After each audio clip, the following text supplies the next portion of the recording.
This week on the Retirement Quick Tips podcast, I'm talking about gold. Is it a smart hedge or a bad investment? Now, yesterday I talked about a few reasons why you may want to consider gold in your portfolio. Today, I want to talk about reasons not to invest in gold, especially right now. Gold's at an all-time high. Not the best time to get in. Okay, enough said. I could just end this episode. That's why you wouldn't want to invest in gold right now, because if you didn't buy it 3, 6, 12 months ago, 3 years ago, I don't know, how much higher can it go from here? Because the truth about gold is that it's a great hedge against economic and geopolitical uncertainty. If the world is a scary place and there's a lot going on in the world that's not good, gold can do very well in that environment. But things kind of have to get worse from here in order for gold to do well. So if you think that the world is going to go into a global recession, the markets are going to fall further from here, just because gold is at its all-time high doesn't mean it can't keep going up from here. It certainly can. But because it is so tied to fear and uncertainty and geopolitical risks, economic problems, that's another reason actually why I don't like gold in general, because it is a hedge against downturns and economic problems. It performs well usually only when everything else is doing poorly, and that's not all that often. And so the dynamics behind gold really aren't that simple. So a lot of people try to boil it down to, oh, it's an inflation hedge. That's actually wrong, because the performance of gold is not tied to inflation.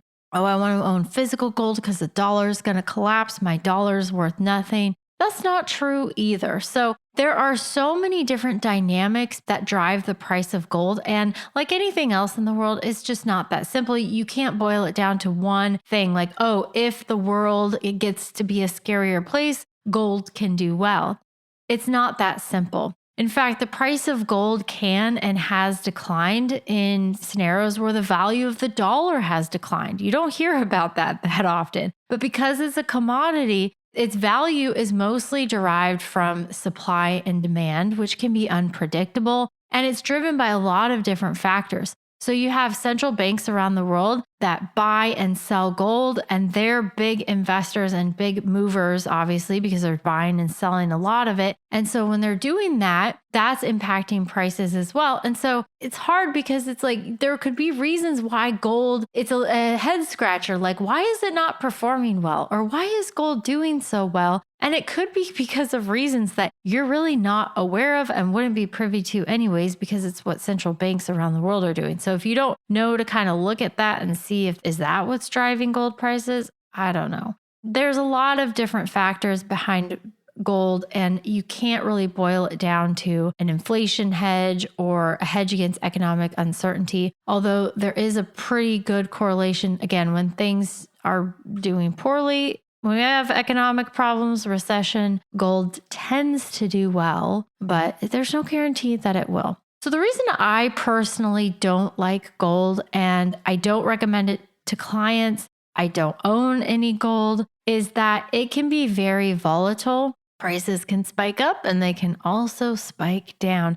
And you can have long periods of time, years, where gold is losing value. So if you don't time it right, if you buy at the top and you just so happen to buy at the wrong time, you could be sitting on that gold and not see any returns at all for years. I mean, you're basically left with a bag of bricks until things turn around again. And that is primarily why I view gold as something that's just not worthwhile. Now, if my husband wants to buy me some gold jewelry, that's another matter. I think I'd like a ring or something. I don't know. Maybe I should talk to him about that. But as an asset, I want to dedicate space in my portfolio, my client's portfolio as well. It doesn't have that much appeal. There's better things to invest in.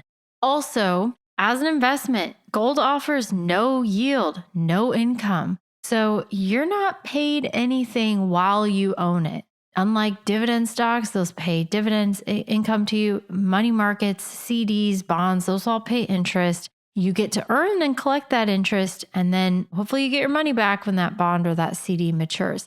Lots of other attractive investments offer an income stream. Real estate that's producing income, but your gold, no income at all. So that's another check of why I don't like gold and why I don't particularly recommend it to clients, and why I probably wouldn't be jumping on the gold bandwagon at this moment.